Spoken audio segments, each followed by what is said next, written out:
All right, Bucky, this is a fun topic, talking best secondary in the NFL. We've narrowed it down to 4. We're going to each have a chance to vote and rank them. We're going to give the folks at home via Twitter a chance to rank them as well. But first of all, let's jump into the tape and talk about what makes these secondaries so good. Love looking at the tape because some of these guys really shine. And when you go to the first team that we're looking at, the Kansas City Chiefs, because they have a safety in Eric Berry who can really lock up tight ends. He has corner-like skills. Here we see him one-on-one against Greg Olsen. Press coverage, plays inside, gets his hands on the ball. These are the kind of things that they have the freedom and luxury to be able to do because they have a safety that is actually a corner on the inside. And then at the top, here we see Marcus Peters, one of the best in the game. The Panthers are a team that likes to throw at the sticks. Marcus Peters squats on the route, breaks up the play, knocks it down away from Ted Ginn. Great instincts and awareness. Well, let's stay in that division, but let's go to the Denver Broncos. And what they're able to do here because of this rush, Bucky, they can play with that too-high safety look.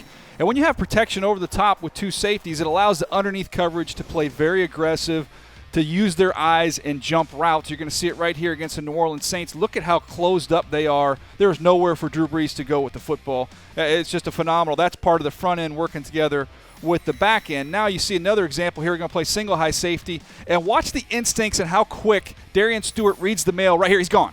He's already gone. Drew Brees hasn't even got to the top of his drop. He knows exactly where the ball's going. Going to get in that red area. We see those fades from the slot. He knew it. He got there. He made the play. Great play. That's a big-time play. I mean, those are the things that you look for from the back end.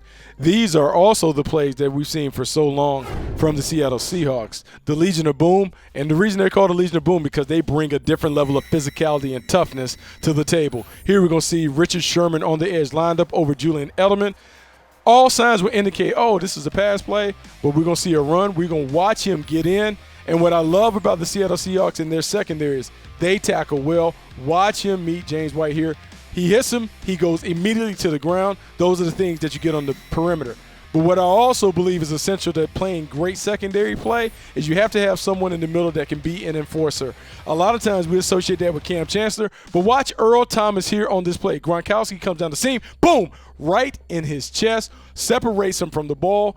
These are the things that the Legion of Boom traditionally do week in, week out, which is why I love what they bring to the table. Nothing changes the momentum of a game like a big hit. That's something that Pete Carroll believes in, and they've demonstrated. All right, the Cardinals, 4th here, the team we need to look at in the secondary. And let's just talk about the physical freak that is Patrick Peterson, Buck. You're not going to be able to run away from him.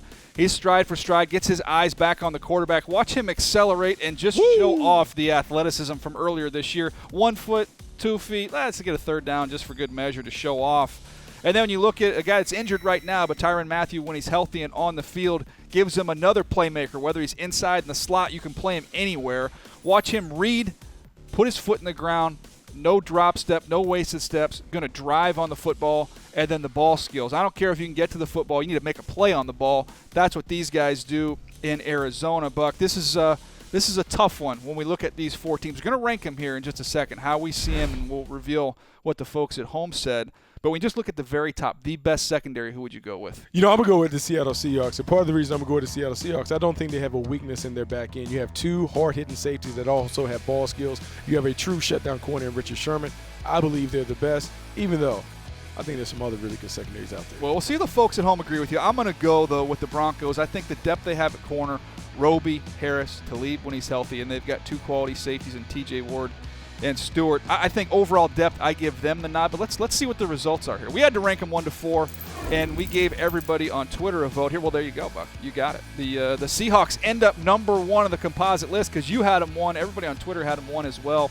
My Broncos, I had them at 1. Everybody else had them at 2. So you see there at the bottom the Cardinals and the Chiefs, and I'll tell you what, some write-in votes for the way the Giants secondary has played this year. Absolutely. Minnesota Vikings certainly also have a seat at the table. So there's some good ones out there, but according to our professional poll, it's the Seattle Seahawks with the best secondary in the NFL.